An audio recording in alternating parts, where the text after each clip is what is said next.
Hi, my name is Alex. I work on Spoonflower's marketing team. Spoonflower turns 10 this month, and we can't think of any better way to celebrate than by asking our community what Spoonflower means to them. Spoonflower exists because of our international community of designers, makers, DIYers, sewists, artists, weekend quilting warriors, late-night crafters, doodlers, and so many others. If you can dream it, we can help you create it.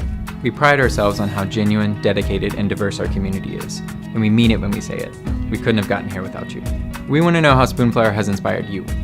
Whether you've just made your first design sale or your 500th, sewn up a zipper pouch for a loved one, or shipped out a big order from your Etsy store, we want to hear about it. Send us a video telling us what Spoonflower means to you. Using a camera or your phone, find a well-lit spot near a window and record your latest creative milestone. We'll use an assortment of clips in a video celebrating our 10th anniversary and the people who helped us get there. We can't wait to hear your story.